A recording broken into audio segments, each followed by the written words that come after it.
I think that it's just a matter of keeping things into perspective, making sure that you have a sustainable plan, because yeah, you can probably lose, I mean, close to 50 pounds, like 30 pounds in a month. Does it mean it's going to stay off? Probably not, because you're probably going to do something extreme and then you're going to rebound, which that's a topic that I'm also seeing very often as a coach. So just keep your eyes on the prize, give yourself some grace. But when I mean grace, I'm not talking about being complacent. I'm talking about understanding that have been tough times, but it is time to create change.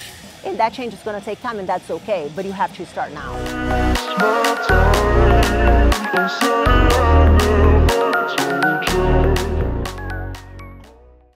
People think that fit people are like motivated every day, that they wake up, they're like, good morning, world. It's a great day today. In fact, it was funny. A couple of days ago, my son woke up, he's 5. He's like, Mama, look me dead in the eye. I'm going to have a good day today. And I'm like, that is the type of attitude I need. But you know what? I don't wake up like this every day. But I've created habits. And I think that people rely too much on motivation when in reality what creates results is habits. And you can use that motivation to establish healthy habits and get rid of bad ones. But relying on motivation to be the catalyst, to be the change itself, it's not going to happen. And giving up after, like, for example, I have some of my clients who get sick and then they're like, oh, it's been so hard to get back to it. Just start. Just start. Just get back to it. Even if you start with 2 sets instead of 4 sets, start. And I think that that's where a lot of people kind of fail. I'm not motivated every day, but I've created habits that support my goals. And I know that if I have a bad day, you cannot have a bad day every day. At some point, a good day is going to come. So I just hang on to the belief that the good day is going to come, the good workout's going to come, and eventually it does. So I'm originally from Brazil, and I grew up watching a lot of inequality. I grew up, I moved to the US with $350 in my pocket, and I've worked cleaning restaurants. I've worked like cleaning restaurants overnight to earn $30. I left everything that I knew behind because I believed that there was something greater. And where I come from, it's not so much about how hard you work, but it's more about who you know. So whenever I came to the US and I saw that if you work hard enough, you get the rewards of it. Not only financially, I mean, like even whenever I was prepping for the Olympia, I mean, I knew that if I worked, I was going to be rewarded for my work.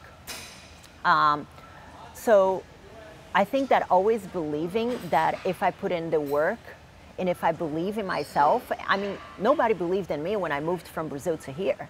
Everybody thought I had lost my mind. I thought about, like, there were times that I didn't have money to eat.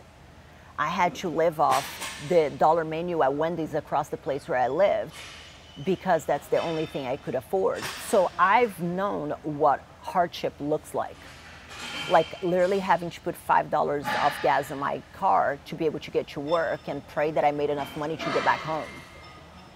So I think that all of these hard times and overcoming them, and like now being able to have my own house that is pretty damn close to my dream house, looking back and seeing that I have traveled internationally to over 30 countries to do seminars to talk about my passion and what I love, and to know that there are people out there wanting to listen to what I have to say. When I was just a girl moving from Brazil to here with $350, I don't know what else can motivate me. I'm not, like, I don't have a specific hero, but I have examples of, within my own family, within my own life, I have examples of what I didn't want to become. So I think that being a quote unquote the warrior that you asked, I don't think that it's so much warrior, it's more fear of being like those who I truly don't want to become. 6 good, 5, 4, 3, get it, 2, and that's 20. Awesome. I think that a lot of people get discouraged. That's a common theme that I'm seeing with a lot of the ladies that I have been speaking to, is that they feel discouraged because they're always looking at the big picture. Like, for example, we all know that the pandemic and everything that has happened has put a bit of a damper and added a lot of load to the plate of a lot of families, particularly moms with kids being at home and things like that. So fitness has been put on the back burner, their health has been put on the back burner, like health as a well-being thing. And one common denominator that I'm seeing with a lot of the ladies that I have been speaking with lately is that they are very discouraged because they have such a long way to go. Like, for example, they gained 50 pounds or they gained 40 pounds and they have always been very slim and they've never gained that much weight. And there isn't anything wrong with that, like such as life, you know. There have been a lot of changes in the world that I think it is important to allow some grace and be like, okay. But at the same time, it is important to not become complacent, one, and just think that this is it. And another thing is that they get very overwhelmed with the bigger picture of losing 50 pounds, and they forget that to lose 50 pounds, they have to start by losing 1. And setting those small little goals, okay, by the end of the first month, I want to have lost, I don't know, 6 pounds. It might not sound like a lot, but after 3 months, you're going to be more than halfway through if you keep on that path of losing like 6 pounds and then 7 pounds and then 6 more pounds. And then next thing you know, you're going to have lost like 25 pounds and then you're halfway there. So don't get discouraged by the bigger picture and that, like, that end goal, because that is going to feel very far away. I mean, and even speaking from my personal experience, after I had my daughter, I had to lose probably a good 55 to 60 pounds because I got pregnant shortly after having my son. My son was 4.5 months when I got pregnant with my daughter.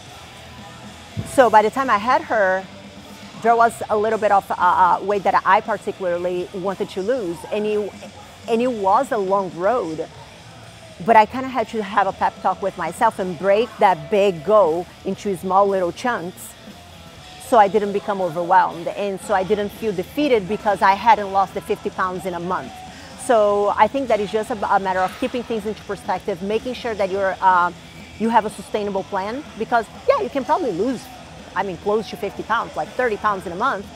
Does that mean it's going to stay off? Probably not, because you're probably going to do something extreme and then you're going to rebound, which that's a topic that I'm also seeing very often as a coach.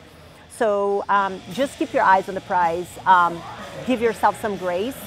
But when I mean grace, I'm not talking about being complacent. I'm talking about understanding that have been tough times, but it is time to create change. And that change is going to take time, and that's okay, but you have to start now.